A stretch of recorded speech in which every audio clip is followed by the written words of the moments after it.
Happiness is overrated. Money's not going to solve your problems. Relationships are hard, so get good at them.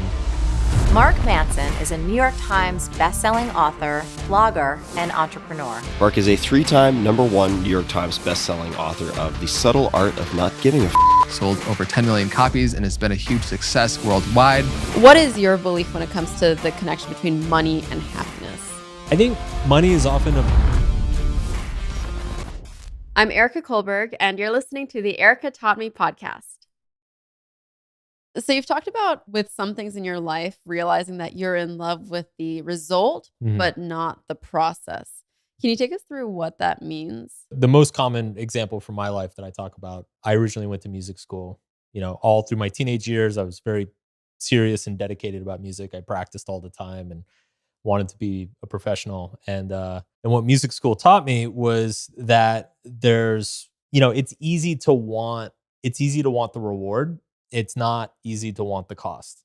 And pretty much everybody wants the reward of something. Very few people want the cost. And in the case of music, I wanted the reward of, I guess, the attention, the validation, being on stage, people cheering, the whole rock star dream. But I didn't want to put in the hours. I didn't want practice scales. I didn't want to learn about gear. I didn't want to study harmony or music theory. All those things felt very difficult and unfun to me. And so I ended up dropping out of music school. And for a long time, I kind of had this bitterness of like, damn you, music school, ruining my dream. But when I got older and a little bit more mature, I realized, I actually didn't want to be a musician. I thought I wanted to be a musician. I thought I wanted to be on stage and people cheering and everything, but I didn't want the process that was required to achieve that, right? Like, whereas with writing, it's kind of the opposite. Like I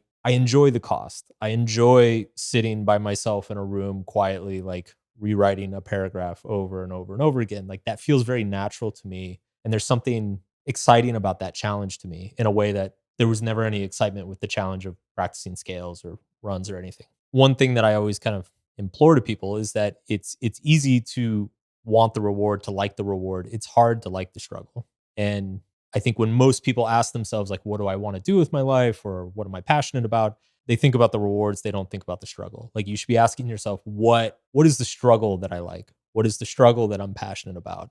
What is the challenge that excites me rather than drains me? Do you think that the desire to get that reward can ever be strong enough to overpower the fact that you may not enjoy the struggle? Or do you think that if we want to reach those rewards, we always have to enjoy the struggle part of it too? So the desire for the reward, you can overpower the struggle in the short run. So if you've got a goal next week or next month, maybe if you're a person with like a lot of willpower, maybe next month, maybe 2 months. But if we're talking 2, 3, 4, 5, 10 years, no. Like if you don't like the struggle, you're going to give up at some point. Okay, so as an example, I really want to become more healthy and work out, but I hate working out. At a certain point in my life, I enjoyed it, but now I've tried a few times and I just really don't like it. What do I do? And this is a great example because I think this is one that so many people relate to. The best advice I ever got around health was from a random friend who's like super fit when I was living in Boston. And he said, make it fun. Like find a way to make it fun, whether that is joining a class. The thing about exercise is like just the fact that you do it is like 80% of the benefit. Like exactly what you do is less important. So it's like find the class, whether it's yoga or Pilates or CrossFit or biking or surfing or running or like whatever it is, like find the thing that's fun. Playing pickleball with your friends, like find something that's fun and then leverage the fun to get yourself to do it. And the funny thing is too, like, let's say pickleball, right? Let's say, this is like apparently a trend, I guess. I've never played, but it's a thing now. So like, let's say you've discovered you love pickleball and you're playing it a few times a week and it's fun and it's good exercise or whatever. Once you get really into the pickleball, you'll start realizing you're like, well, damn, I want to be better at pickleball. So how do I get better at pickleball? Well, maybe if I get up and run like once a week, that'll make me a lot better at pickleball because then I won't be tired when everybody else is tired. And so then that, like, you can kind of piggyback off the fun thing and start adding the things that used to not be fun. Do you think that applies for everything? So, for example, instead of saying, I want to become an author, say, I enjoy writing, or I want to become a lawyer, I enjoy studying the law, or I want to Yeah, become a TikToker, I enjoy creating video content. sure. I think anything long term, right? Like if we're talking about doing your taxes, like nothing's gonna make that fun. So you just suck it up, block out an afternoon and you do it. But yeah, all the things you mentioned are long term. Not only are they long term goals, but they're identity level things, right? So it's like you don't stop being a writer. Like once you've written books and blogged and written hundreds of articles, like you're a writer for the rest of your life. Once you pass the bar, you're a lawyer for the rest of your life. So I think anything like that, it's if you want to continue doing it over the long term, you have to find the part of the process or the struggle that you can make enjoyable for yourself and rely on that. And this is a drum that I bang on quite a bit. Like there's so much advice out there about willpower and habits and discipline and like wake up early and set up your desk this way and here's how to do your calendar and like that stuff's great, but I think what gets neglected is the emotional side of productivity, which is that if you're feeling like crap, if you're sad or depressed or anxious, like no tactic is going to solve that or overcome that. Like you have to get yourself emotionally to a good place where you're excited and interested about what you're pursuing. Mm. Otherwise, nothing else is going to move the needle for more than a few days or a few weeks. So let's say that someone is in a job that they really aren't enjoying. Do you think the issue is the job? They need to change the job or their mentality and their emotions around the job? Like, what would be your advice if a friend comes to you and says, I really hate my job? So it could be either or both. I think the easiest place to start is with your mentality or your approach to it. What I find a lot is that if you people who are very unhappy with their job, if you really dig into it, it turns out that they're actually really unhappy with like a specific role in their job or a specific person in their job, maybe a boss that they have that, they like their job until this new guy took over and now they hate it. And so I think identifying specifically like what it is that you don't like, and it might just be the entire job, like, and that's fine too, but like at least ask yourself the questions of like, if I had a better boss, would I like my job? If I didn't have to do, the one thing I hate doing and I could just do all the other things, would I like my job?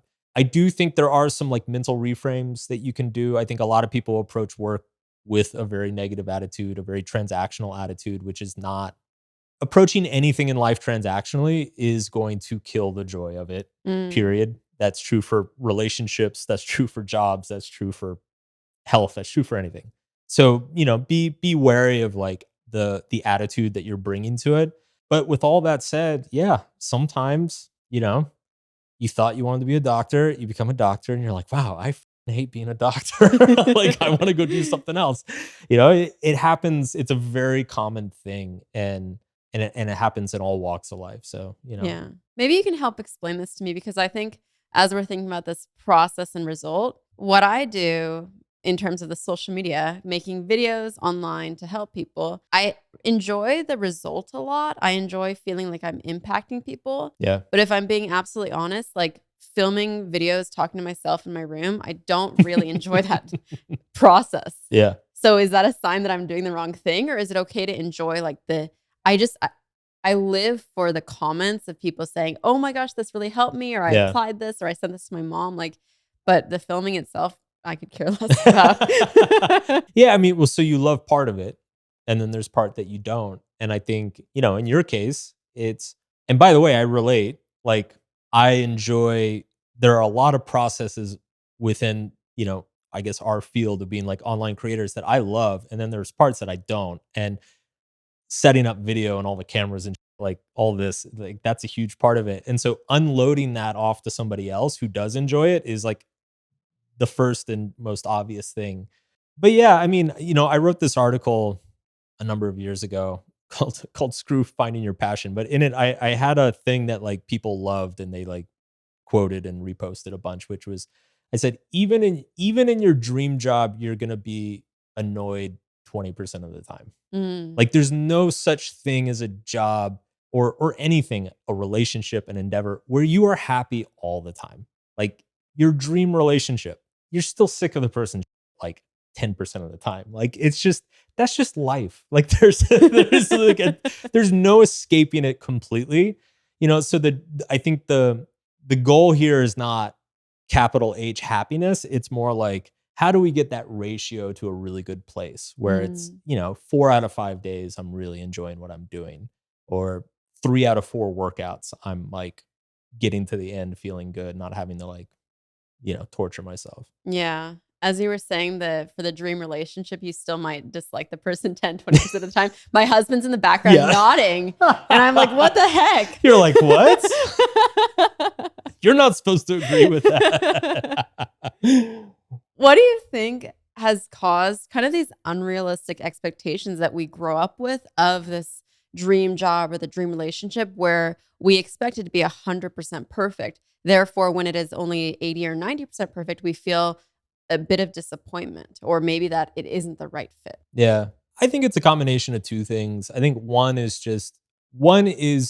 easy to market, this is the solution to happiness. This is your dream job. This is how to be healthy and sexy and happy. Like that transmits very well. The reality which we're discussing of like, look, no matter what you do, you're going to be annoyed 20% of the time. That's not like a super marketable slogan. Like you're not going to see like a soda ad with that as its slogan anytime soon. Like, 80% satisfaction. Just do it 80% of the time. Yeah, do it 80% of the time. So I think a lot of it gets kind of echoed around pop culture in that way. I think the self-help personal development industry is guilty of that as well. Like telling people that you can get them to be satisfied with their lives 80% of the time, like that doesn't fill a seminar room as well as it, promising them that you can make them happy all the time. So there's definitely like a marketing pop culture component of it.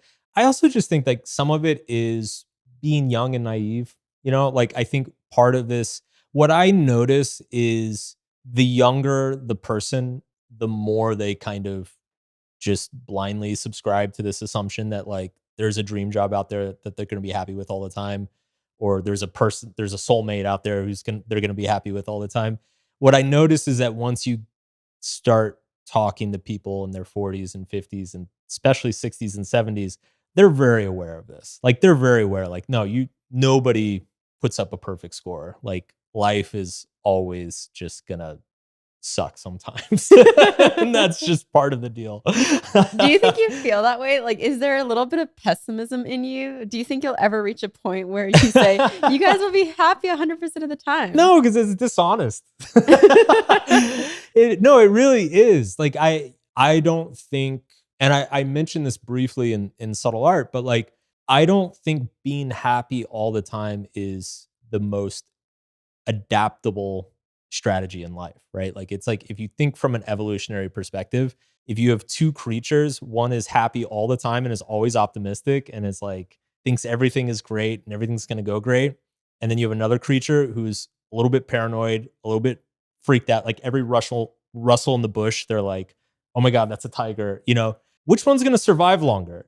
It's the slightly paranoid one. It's the slightly anxious one. It's the one that's constantly dissatisfied. The one that's like, oh, this food's not enough. I need more. Like that's the one that's going to survive and procreate. So I think it's in that sense, there's a moderate amount of dissatisfaction with our lives is actually, from an evolutionary standpoint, highly adaptable. And so I believe very, very strongly that this is just an inherent part of our nature is to be mildly dissatisfied most of the time. Like and if you look at like research on happiness and well-being and stuff, like that's what you get back is like nobody's a 10, everybody's a 7 or 8. Not everybody, most people are 7 or 8 most of the time. And people who go up to 10 or people who go down to 4 or 5, within a couple months, they come back to a 7 or 8. I feel like in just our short conversation thus far, I understand why you've had so much success because you're making me feel validated in so many ways. Like I am a complainer sometimes and I'm realizing, oh, that's a good thing I'm complaining instead of like happy all the time. We hiked Runyon Canyon today. Oh yeah. And I was miserable. Like I was complaining about every 3 minutes. I was so upset because I think we went up the wrong path and it was too steep and I was just so upset. And then there was this girl who was like jogging next to us and being like, life is amazing. Good morning, guys. And And I was thinking, I wish I could be like her instead of complaining, but Yeah. now I feel like you're giving me permission to complain. Yeah. I mean, I don't know if I give you permission to complain. I give you permission to be unhappy. I Like like that that. is fine. I think the complaining probably doesn't help anything though.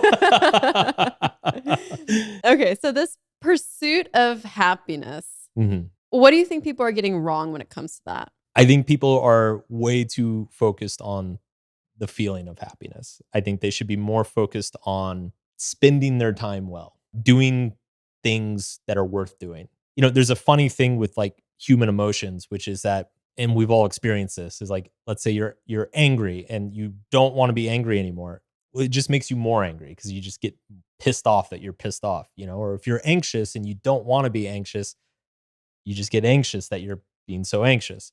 The funny thing with happiness is that if you stop and ask yourself constantly, am I happy? How can I be happy? I want to be happy. You make yourself less happy.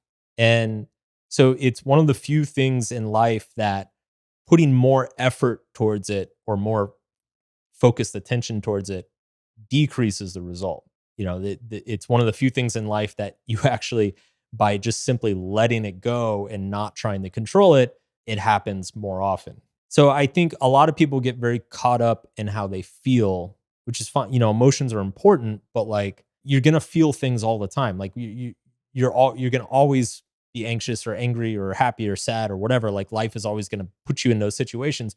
What matters is what you do. It's how you react to the emotion. And if you develop the capacity to consistently perform good actions despite whatever emotion you're feeling, then more often than not, you're gonna feel good about yourself. Interesting. What about the people who swear by these gratitude journals where you write down the happy points of each day? Are they focusing too much on happiness or why does that work for them? I think gratitude journals are useful, or gratitude in general is useful because it is forcing you to take a certain perspective of just being appreciative of the things that you have. I would describe gratitude as slightly different than happiness. That the two often coincide or happen together, but I think gratitude is more like an antidote to misery than it is a cause of happiness, right? Like it's generally when you feel miserable, you're like so focused on the one thing that you don't like that you're forgetting the hundred things that are good. And so the practice of gratitude forces you to like take your attention off that one thing you don't like and realize like, oh, my life's pretty sweet. Like maybe I should chill. How do you see mental health being connected to happiness? Are people who have mental health issues, I have anxiety, I have Mhm. depression in the past, like, are we more inclined to be less happy? I don't know if that's the right way to ask it, but Yeah, I would say I generally think that happiness tends to get overrated. I think happiness is a natural side effect of getting the other things right, of getting kind of the mental health stuff right. And mental health is mostly it's around being able to respond well to situations, being able to respond to adversity well, being resilient, having a decent amount of self-esteem, having respect and boundaries in your relationships, having like people around you who care about you. Most of those things kind of regulate your mental health, and happiness kind of just, if you get those things right, happiness just starts happening as a side effect. I think people get too caught up on the trying to be happy and they like neglect, a lot of the nitty-gritty stuff that actually needs most of the focus. so what I'm getting is don't focus so much on the happiness, focus on things that you enjoy, that Yeah. make you happy. Yeah, I mean, it's really, I tweeted this out recently. I said like the majority of our well-being really boils down to three questions. What are we spending our time working on? Who are we spending our time with? And how much are we taking care of our bodies?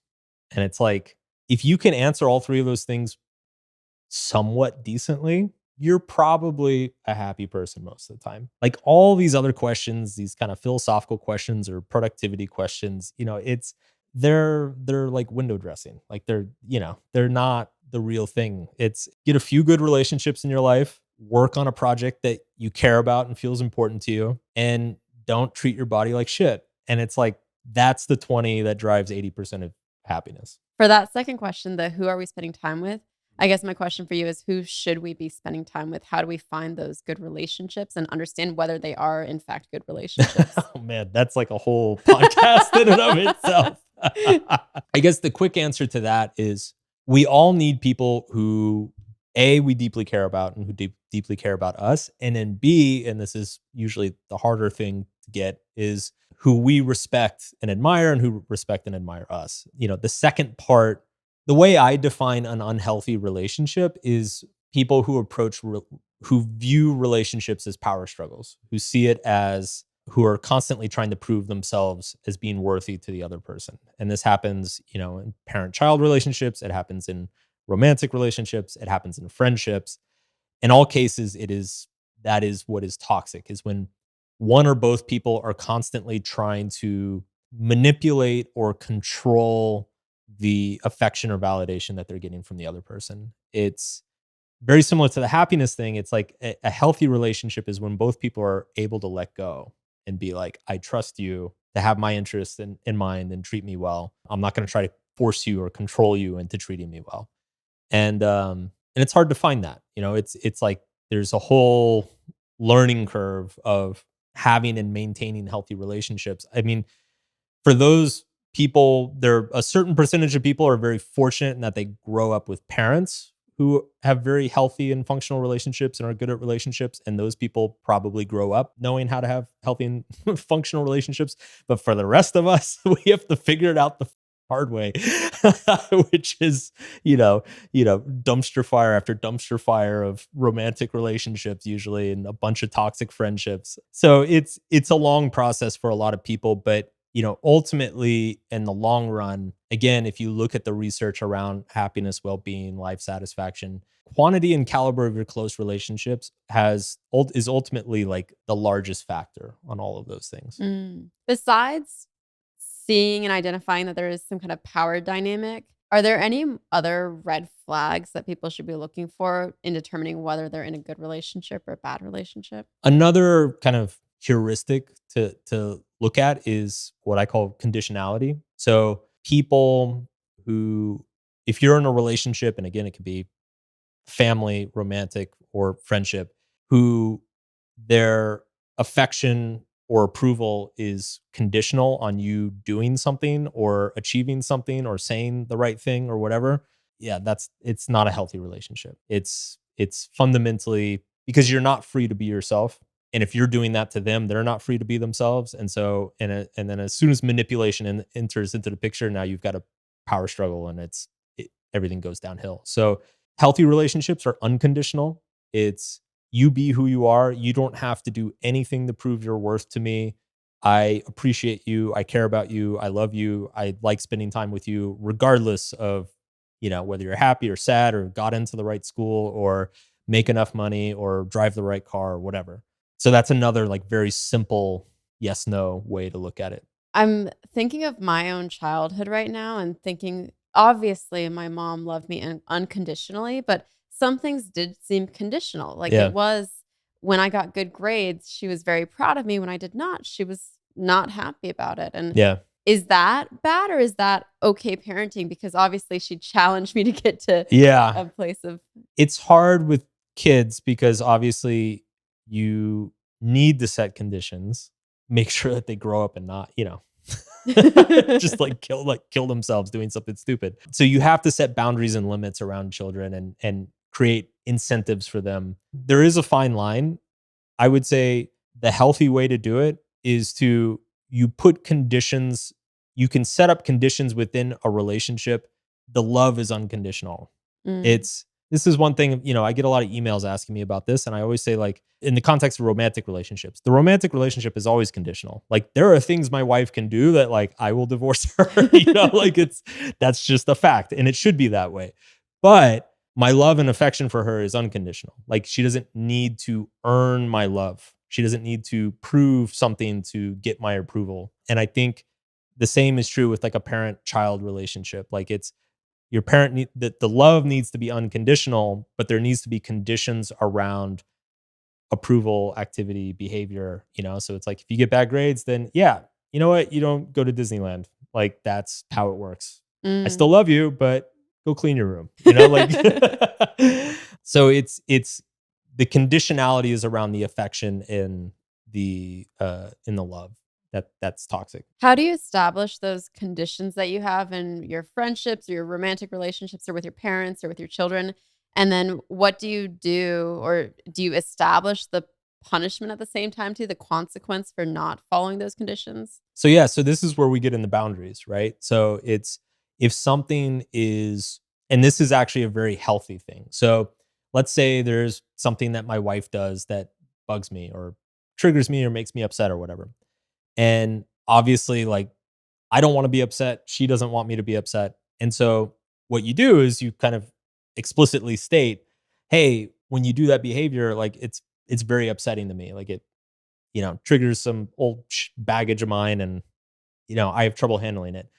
Do you mind like not doing that? Because when you do that, I don't want to be around you or I don't want to, it makes me not want to spend time with you. And so you kind of set this like, hey, this is like, we're going to create kind of an if then statement within our relationship of, this thing drives me crazy. Please don't do it. And if you do it, then like, this is how I'm going to react. It's actually very healthy because it sets expectations for both people. Now my wife knows, oh, that's the thing that pisses Mark off. And then if she does it, she knows how I'm going to respond. She knows how I'm going to behave. She does it. There's no like ambiguity or uncertainty around it. A much more extreme example, or yeah, I guess intense example is like just around monogamy, right? It's like if you cheat on me, I'm going to leave you, right? Like that's a very clear if then boundary. I'm still going to love you. I'm still going to care about you.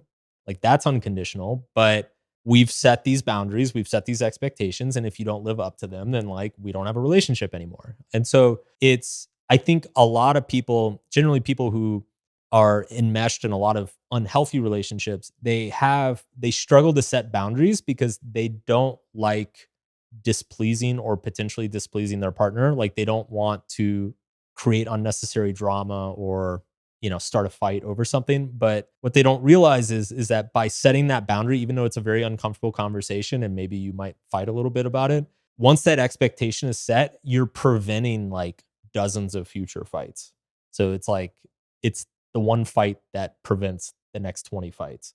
And I think the other thing too is that once both people get good at that, both people start welcoming it. So it's like it's a very welcome thing. Like if my wife tells me like, "Hey, can I ask you to do this thing because or like stop doing this thing because it really pisses me off and it makes me like, it ruins my afternoon." I'm like, "Okay, cool." Yeah, like got it. It's not a problem. Yeah. You were talking earlier about how when people are fortunate enough to grow up seeing a good relationship modeled, Yeah. then they're more likely to be able to spot or get into these good relationships. How do people who didn't necessarily have a childhood where they were seeing a lot of good relationships model, how can they get over it to then find their own good relationships? I think a lot of it's a combination of two things. I think one is look for people in your life who seem to have healthy relationships and just be around them, be friends with them, but also watch them with their partners, talk to them. And then the second way is to read books. There's a lot of great resources online for these topics now. There's a lot of great courses and seminars and teachers and therapists on these topics.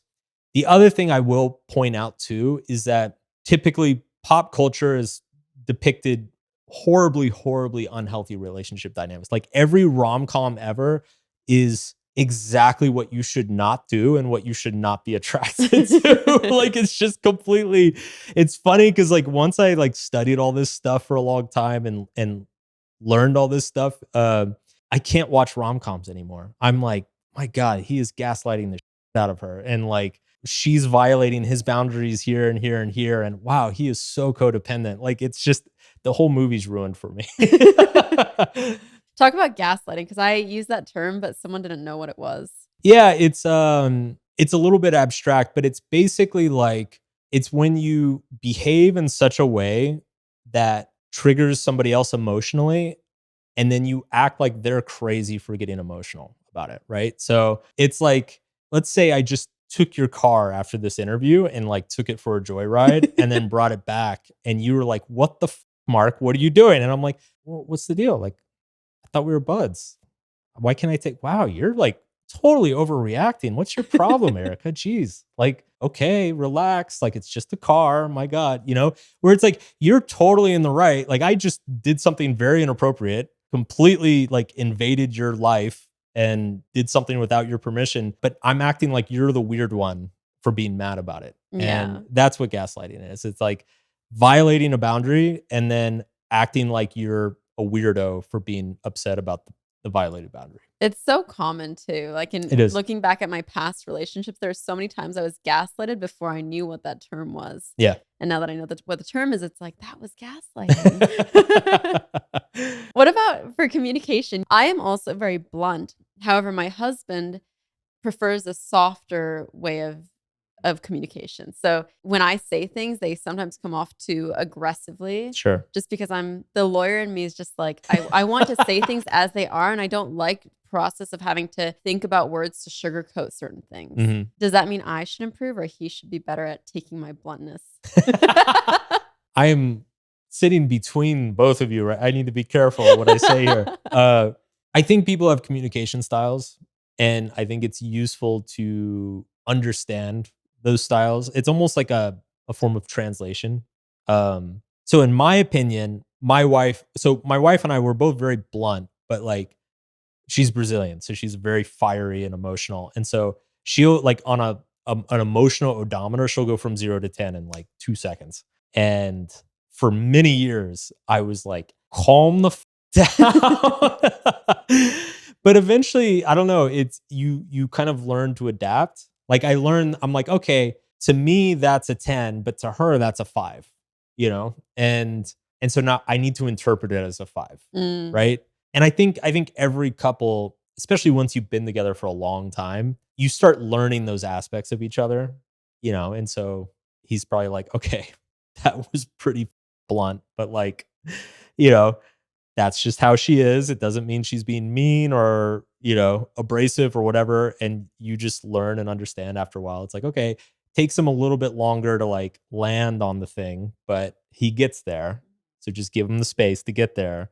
A lot of that is just simply learning each other's personalities and communication styles. Eh, I'm not a huge fan of the idea that there is a right style of communication or a wrong style of communication. Like we're all very individual and we have like very individual emotions and we process our emotions individually and then we express them individually. I think there are universal principles of communication of say honesty, respect, trust, but ultimately it's we all have our own ways of letting things out. How did he become so wise? I feel like every question I've thrown at you, we've gone through like a whole spectrum of things so far. Lots of podcasts. Yeah, you have such a good answer to it. Because you started as a relationship coach, is that right? I did.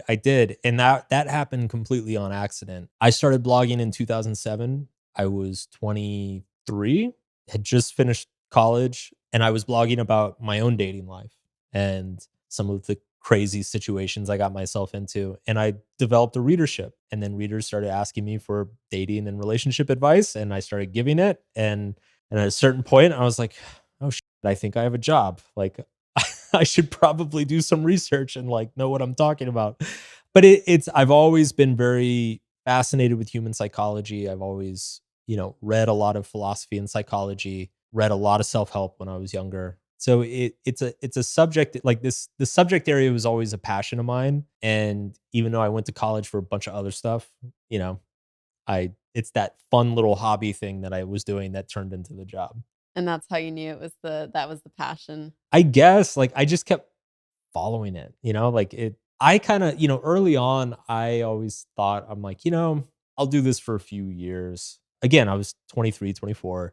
I'll do this for a few years. I'll make some money make some internet money, go travel, just have a good time.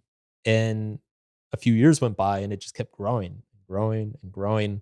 And I think it was by the time I was like 27 or 28, I was like, wait a second, I think I have a career. and I need to actually sit down and kind of seriously ask myself, where am I going? Who am I going to be? What am I going to stand for? What are like my principles and my message. And so I started figuring that was like 2011, 2012. So that was when I started to kind of take it a lot more seriously and really figure out like who am I going to be in this world? So at this point, I assume with 15, 16 million copies of your bestseller, The Subtle Art of Not Giving an F sold, most people have read it and understand what the principles in there are. But if you were to summarize it for someone who has not read it, what is this about? Fundamentally, it's about, well, it's a lot about what we talked about in the first part of this interview. Ultimately, it's a book about values and priorities. It's a book basically telling people to focus less on their emotions and less on happiness and more on prioritizing what is good and important and just doing good actions and understanding that if they do good actions consistently, then the happiness and the success and stuff will like happen as a byproduct. And I guess the trick of it is that, if I wrote a book about values, nobody would buy it. So I called it giving a, or not giving a. So you have to give a fuck about something. It's just a question of what you're choosing to give a fuck about and like what is the prioritization of the fucks that you're giving.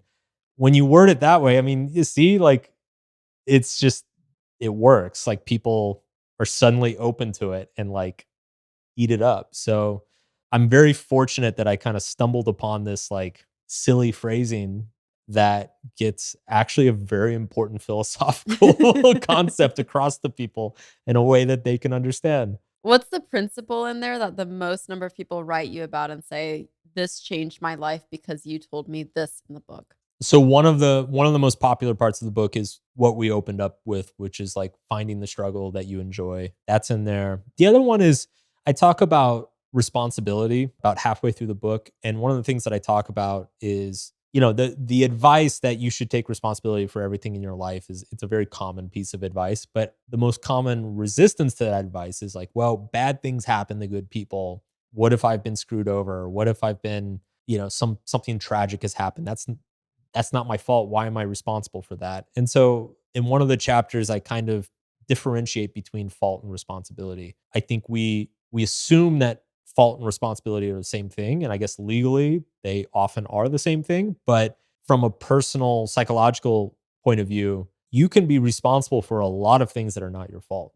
I think the example I use in the book is that if somebody leaves a newborn baby on your doorstep, that is not your fault, but is absolutely your responsibility to do something. Similarly, if you get hit by a car and end up in the hospital, it's not your fault, but it is your responsibility to recover and take care of your health and listen to the doctor and do everything you can to get healthy again. So there are a lot of situations in life that we are still very responsible for, but it's not our fault. Like we had nothing to do with how it happened. And so I think it opened a lot of people's eyes to like remove the fault component from Mm. it, and it helped people, I guess, sit better with that piece of advice. You mentioned growing up that you were reading a lot of self-help books. What is the one piece of self-help advice that just drives you absolutely nuts and you fundamentally disagree with? Okay, there's a tie for this one. I don't know how to choose between these two. The first one is kind of the traditional law of attraction, the secret, manifestation, just visualize and believe something and it'll happen. It's not that it's entirely wrong. Like I wrote a big article about this on my website years ago. The article is called The Staggering Bit of the Secret, but it's basically, so there's a thing in psychology called confirmation bias, which is, so like if we went down the Santa Monica Boulevard here and I don't know, hung out, walked a few blocks, and then I asked you what type of cars went by, you'd probably be like, I have no idea. I wasn't paying attention. But like, let's pretend you want to buy a car and you've been doing a lot of research on cars, you've been thinking about different cars, different companies. And then we go down the Santa Monica Boulevard and walk around for a while. And I ask you what kind of cars drove by. You would probably remember and notice a bunch that went by because you've been thinking about cars, you want to buy a car. And so because you've been researching cars and want to buy one, suddenly you start noticing all these cars around you that you never paid attention to before. This is known as confirmation bias. We all do it, happens constantly. And essentially what the law of attraction is it's just leveraging confirmation bias in our favor, right? So it's like if you tell people think about your goal all the time, like let's say my goal is I want to, I don't know, I want to be rich or whatever. Then you will start noticing opportunities all over the place. It's not that those opportunities weren't there before. It's just you weren't noticing them because you hadn't been thinking about your goal. So in that sense, it works because you are simply like priming your brain to notice the opportunities that relate to your goal because you're thinking about your goal. There's nothing magical about the universe that's happening. There's nothing like cosmic or, it's not quantum mechanics or whatever. Mhm. It's just, it's a very common and well documented perceptual bias that we all have. And when used effectively, the secret kind of trains you to use your confirmation bias in a way that helps you. The problem with it is that it comes with all this kind of like cosmic jargon, and it goes further than simply like just think about your goal, because it doesn't differentiate between think about your goal and think about who you want to be. So like let's say I decide I want to be 7 feet tall and play in the NBA. I can think about that all day and night. I can even convince myself that it's real, that I am 7 feet tall and I play in the NBA. That doesn't make me successful. That makes me crazy. And I think this happens to a certain extent because it's people don't realize that there's a very important distinction between thinking and focusing on some external goal that you're pursuing, and thinking and focusing on an identity you want to inhabit. You're kind of playing with fire psychologically when you start asking yourself to like believe in things that don't exist, because it might increase the chance of something good happening. So yeah, I like have a lot of problems with the law of attraction stuff, and I've been very critical of it. I think there's like a nugget of good advice there, and there's just like this outer shell around it. Tied for first is the just stay positive advice. Like I get why people say it. I get why it became a thing. I think there's a nugget of good advice there, which is you should always look for the positive in anything that happens to you, So mom gets hit by a bus and dies. I'm sure you can find some sort of positive side effect there, maybe, but like, let's not kid ourselves. That's a horrible, tragic thing, and you should be sad. And it's completely normal and healthy to be sad. You know what's interesting though? What you were saying about confirmation bias really resonated with me because one of my very first videos on YouTube, it was titled something like "How I'll Build $200,000 of Passive Income This Year." Yeah. And it wasn't, I think two things went right. And it wasn't that I manifested it. It was one, the confirmation bias of now I was actively looking for more opportunities to Yep. make passive income, whereas I would not have seen them before. And I started researching more about passive income, which allowed me to learn more about it and Yes. spot those opportunities. But then two, I think for me, the accountability was very important too. Yes. The fact that I had broadcast on YouTube that I was going to make this money, it made me feel accountable to actually trying to go make it. And this is the thing, is that I think what most people experience as the law of attraction working is easily explainable by all these other things, right? So confirmation bias, you brought up another one, accountability, which when you look at, if you want somebody to develop a new habit or break a bad habit, accountability is like one of the most effective things to get a person to change their behavior. And then there's another thing, which is goal setting, right? And it's the value of goal setting isn't so much that it motivates you, it's that you're setting like a finish line, right? If you just want to be like, I want to make a bunch of money, well, what does that mean? Is that $50? Is that 50,000 bucks? Like who knows? And because you don't know how to gauge your actions and like scale whatever you're doing. But when you decide I want $200,000 in X amount of time, now you can start working your way back of like, okay, how much is that each month? Okay, how many views do I need to get? How many sponsors do I need to get? Yada, yada, yada. And again, that's not the law of attraction. That's just like setting a goal and then like breaking that down into subtasks, making yourself accountable and using confirmation bias to help you. I get why people like it. It's just, I've seen so many people, it doesn't work if you're not working. Mm. Right? Like, and I think that's not being communicated well. Like it's the law of attraction requires a lot of activity to be happening in the background. Like you can't just sit on your couch and be like, I'm going to make a bunch of money. This is going to be great. Like, As much as that would be lovely. Yeah. One of the things that I was thinking about, a lot of people that I talk to that have made a lot of money in their career, we'll say the first $100,000 is the most difficult. Sure. Then the first $1 million is the most difficult. And then it gets easier. And I think one of the things that just clicked as I was listening to you is it's the first $100,000 is the most difficult because you're starting to train yourself and develop that skill of how to look for opportunities to make money. And then it gets easier because you've kind of developed that skill. And I remember reading one of your articles that was saying that you should focus most on the skill and Yeah. not so much on the result. Yeah, it's again, if you develop the skills, the result will happen as a byproduct, right? Like money just starts happening as a byproduct. It's also the reason the first 100K is the hardest. It's not just that you haven't developed the skill of looking for like finding opportunities. It's also you haven't developed skills yet, right? Like it's you haven't gotten excellent at something. Like that's what gets you paid is becoming excellent or finding an opportunity, like a niche for yourself. And that requires a lot of time and effort and work to get there. And then once you've built that skill, you can just keep running it over and over and over again. Mm. And that's why it gets easier. I mean, there's a lot of reasons why it gets easier, but I mean, like fundamentally, that's the main reason is like you've learned what works and you've learned how to find what works. Yeah. So a lot of my audience knows me for talking about money a lot. And so I wanted to ask if you have any strong beliefs on the connection between money and happiness, because obviously there's a lot of research out there. For years, the research was after $70,000, any more money doesn't increase your happiness. Which is wrong. I know. Well, and then I saw it's actually you guys after $500,000, but there's so many like conflicting reports. What is your belief when it comes to the connection between money and happiness? I feel like my dad put it the best.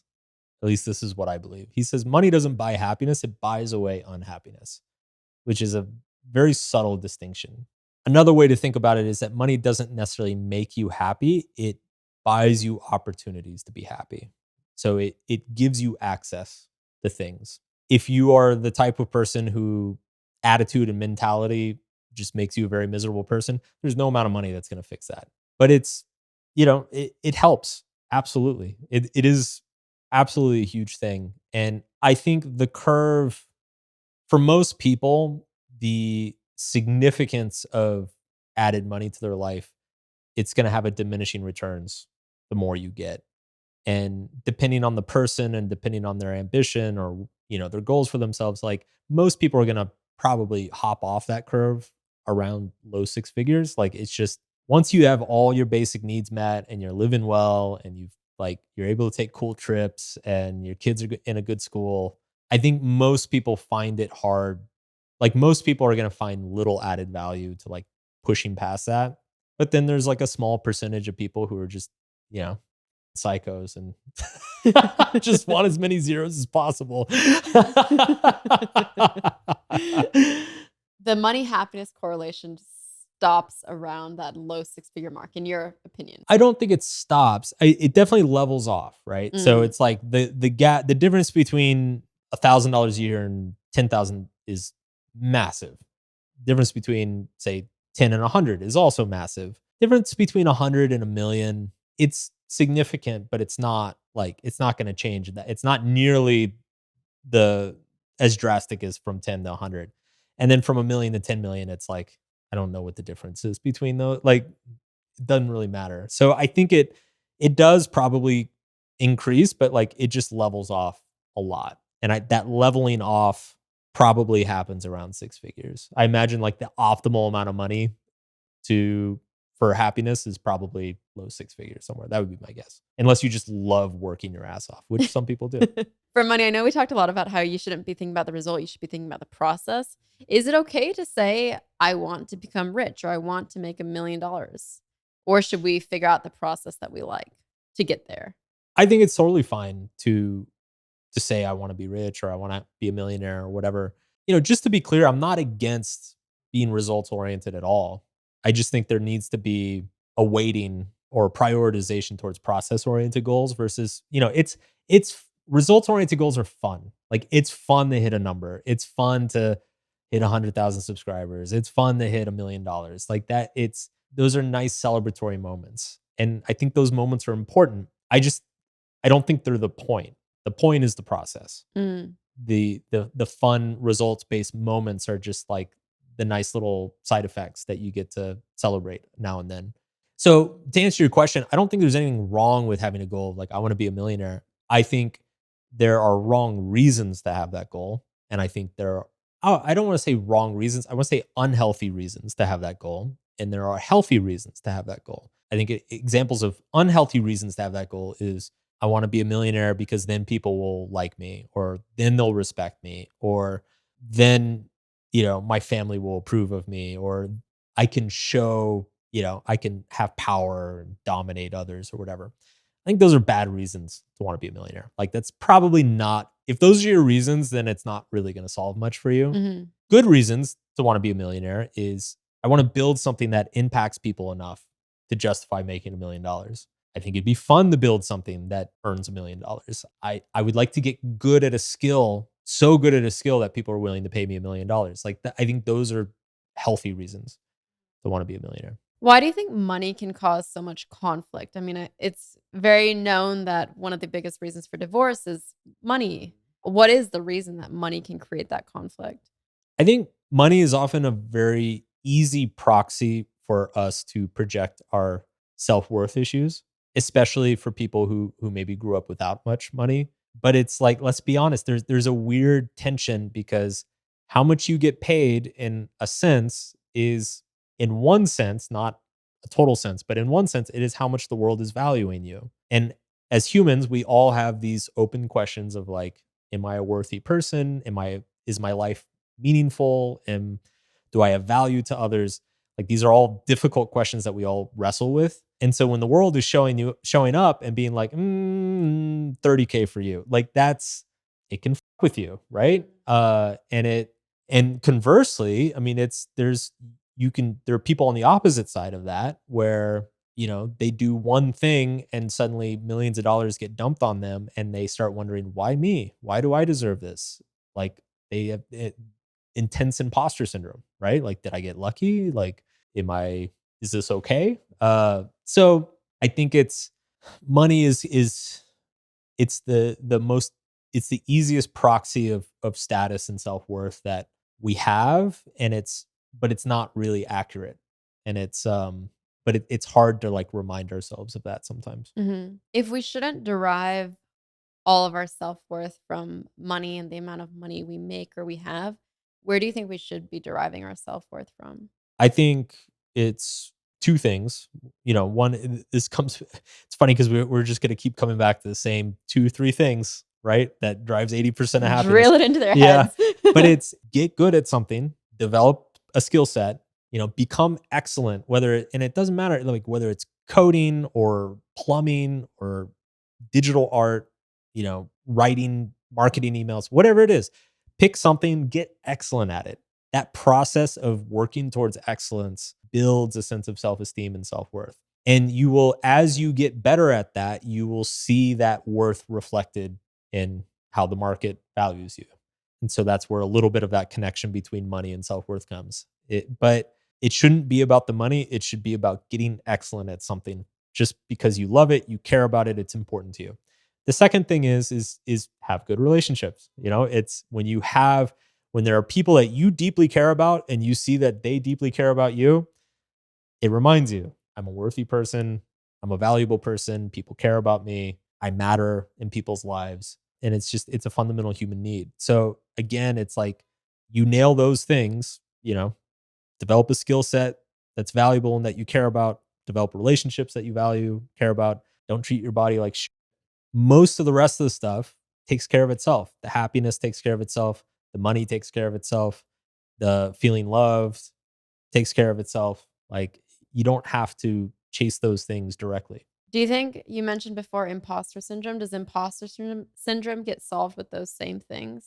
I think so, because I think it's imposter syndrome is, first of all, I have a very like contrarian take on imposter syndrome, which is I think it's healthy. I think if you made a bunch of money very quickly, you should have imposter syndrome. You should be asking yourself, do I deserve this? Did I work hard enough for this? Because that is the opposite of taking it for granted and being arrogant. It's the opposite of arrogance, right? It's not fun to feel that. And I definitely went through some imposter syndrome after subtle art, but it's not fun to feel it. But ultimately, It keeps you humble. It keeps you a little bit hungry. Like, okay, I feel like I should do something again. So like kind of show that this wasn't a fluke. And it keeps you grounded. Like it reminds you of like, hey, you're not necessarily better or worse than, your buddies that you hung out with last year, who are still making the same amount of money they did before. So I think a little bit of imposter syndrome is actually healthy. And as long as it's like not debilitating you. But yeah, I mean, it's look, like at the end of the day, any sort of self-worth issue, it comes back to the same thing. Are you doing good work? Are you surrounded by good people? And are you treating yourself well? And if you can say yes more often than no to all three of those questions, like you're going to be in a good spot. Yeah. What was it about the success of your bestseller Subtle Art that gave you that imposter syndrome? And then how did you get over it? It's so funny. I think it's just the velocity of it. My career, so my career in blogging and social media, it was very incremental. It was like every year was 10 to 20% better than the year before, and by almost every metric. And then 2013, 2014, there was a pretty big jump, maybe 100% better or whatever. And then right after that, Subtle Art came out, and it just like the money started showing up. And I think those 3 or 4 years where everything 10x'd, I think it's just the magnitude of that jump. Like it disorients you. You like when everything's 10% a year, you're like, yeah, this year's a little bit better than last year. And I worked hard, so I deserve this. Like there's no like ambiguity or like uncertainty or anxiety about it. When one year is 10x better than the year before, you're like, what the did I do? Like, how did this happen? I didn't work that hard, especially when you, like for me, where I worked really, really hard for 8 years leading up to that. And then it 10x's and I'm like, well, I didn't work any harder last year than I did the first 8. So like, where the hell did this come from? And so I just think our brains are very bad at handling, curves that steep. And in terms of like how I got over it, honestly, I think I just needed a few years for like for my brain to catch up to reality. I think it helped to do a few projects afterwards that went really well. I had another #1 New York Times bestseller a few years later. I did Will Smith's book, which was a #1 New York Times bestseller. Just did a movie. Like once you see like boom, boom, boom, okay, all this stuff is doing well. Okay, it's not a fluke. I built the skill set. It's the skill set. It's not luck. It helps you, I guess, sleep better at night. Yeah. Interesting, because I think as I spend a lot of time thinking about money and that connection with psychology and why people are happy or unhappy about money.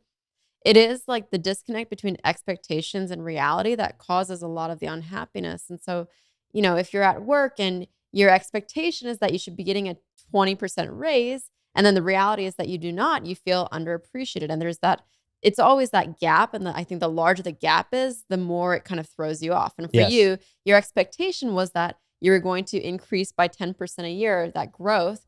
The reality was that you went like, Yeah. it increased exponentially. And so even that caused some kind of disconnect, right? It caused the gap. And it's funny too. I actually asked Will Smith about this, and he told me, he said Quincy Jones, the famous music producer, used to call this altitude sickness, because he said that throughout the 70s and 80s, Quincy produced a ton of huge musical like pop stars and stuff. And he said that if they got too famous too fast, it's like climbing a mountain too fast. Like you get altitude sickness, and you can die, pass out, and fall back down the mountain. And so he started calling it that, because it's like you have to, the same way to climb a mountain effectively, you need to stop and acclimate every couple miles or whatever.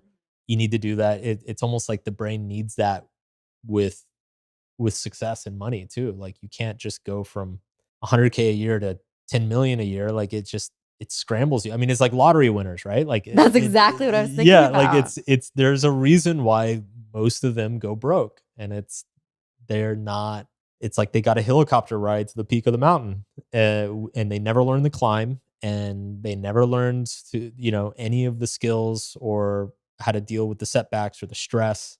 The one thing that we haven't really talked about is the thing that third question that you've brought up about treating your body well. Are you treating your body well? Yeah. What have you learned about that we should take away? This is definitely the area so I spent most of my adult life up until a year ago like hyper focused on the first two questions. I guess first the relationship question and then the career pursuit question.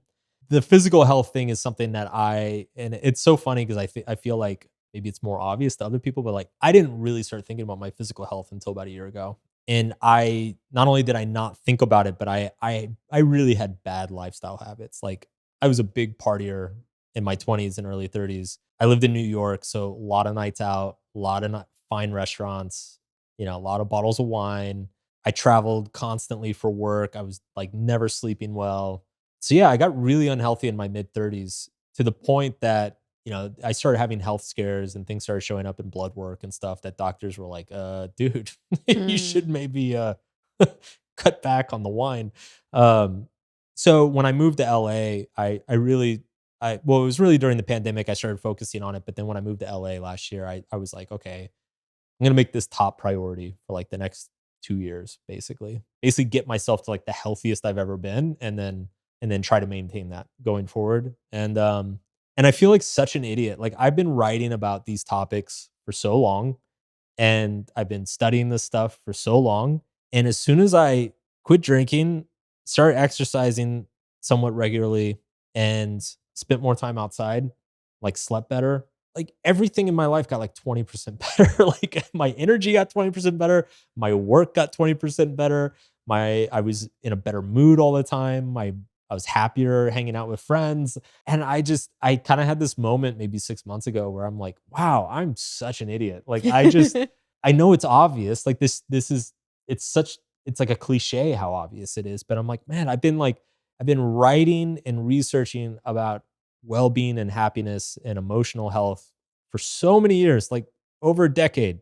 And like the most obvious thing, the biggest one of the biggest levers you can pull on was in front of me the entire time and I've ignored it.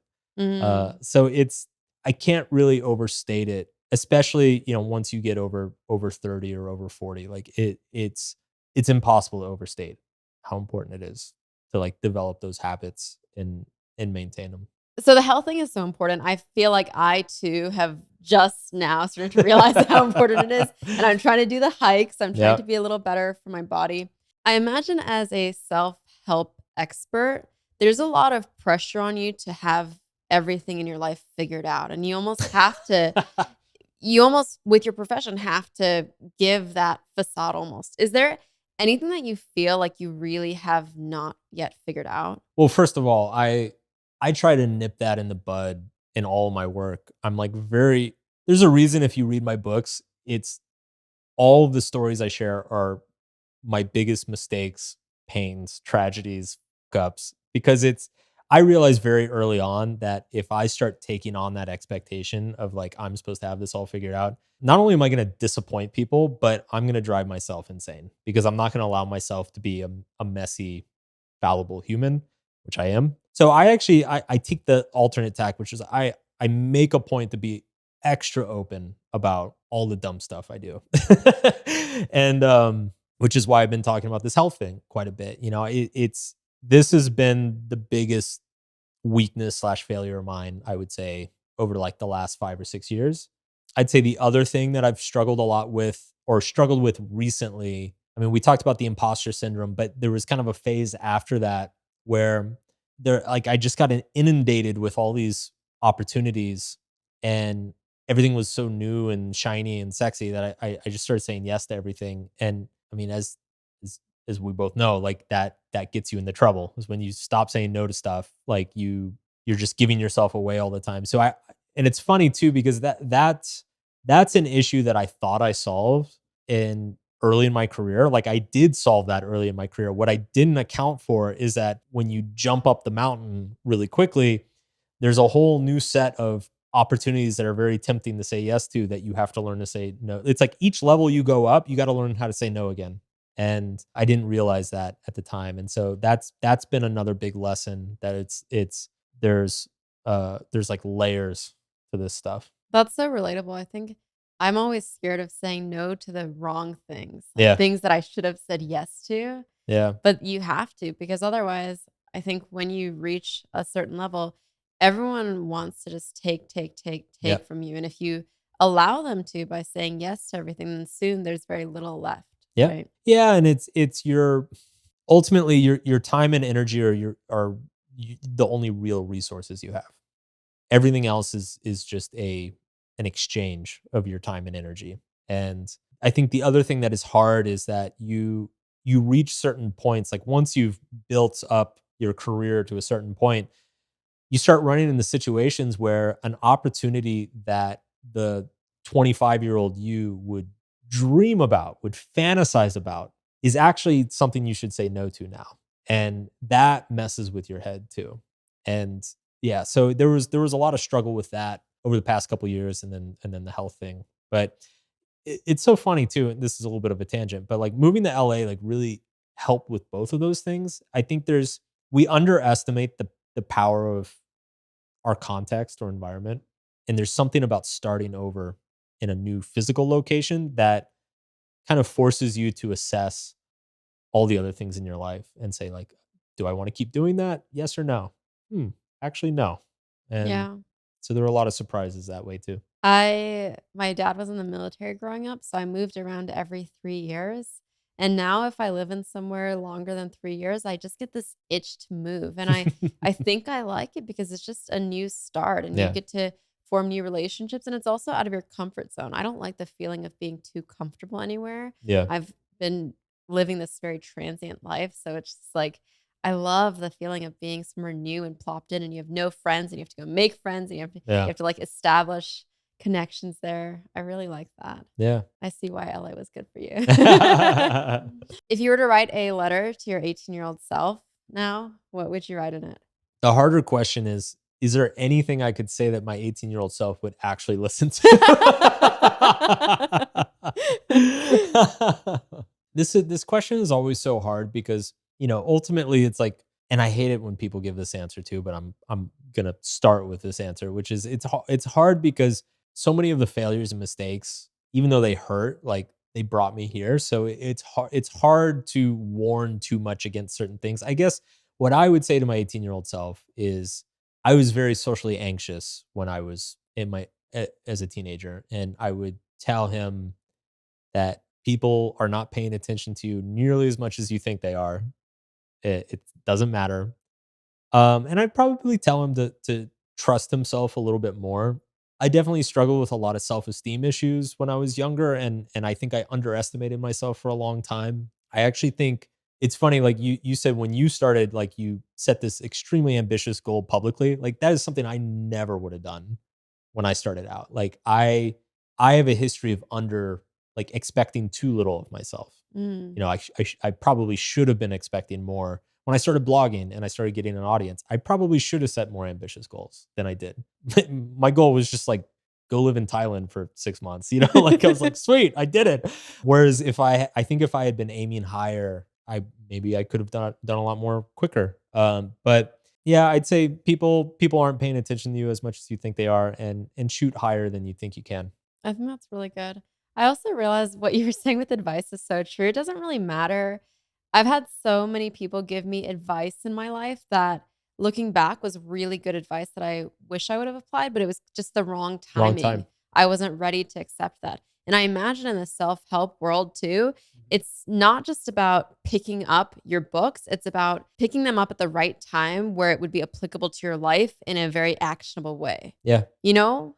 I see it as this is another thing I learned very early in my career because I would get frustrated. I'm like, I'm telling this guy all the things he needs to do and he's not doing them or he's not getting it. And what I realized as some years went on is stuff like that started happening. Like there would be a client that I had 2 years before that it was like banging my head against the wall.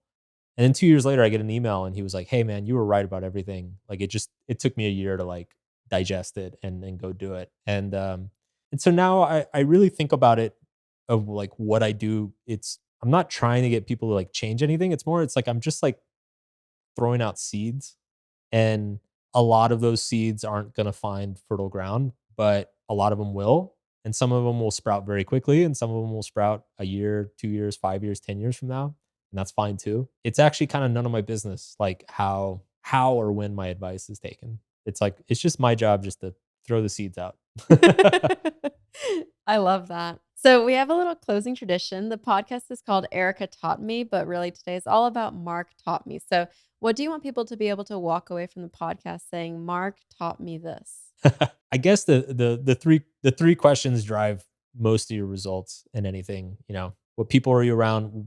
What skill or goal are you pursuing? And how are you treating yourself? Don't overcomplicate things. Happiness is overrated. Money's not going to solve your problems. Relationships are hard, so get good at them. What else? That's kind of. Did we cover anything else? That's most of it. That's really good. Thank you so much. This was amazing. Thanks, Erica. If you've enjoyed the episode, please take a moment to leave a review. It really helps support what we're doing. Thanks for listening, and I'll talk to you next Tuesday on a brand new episode of Erika Taught Me.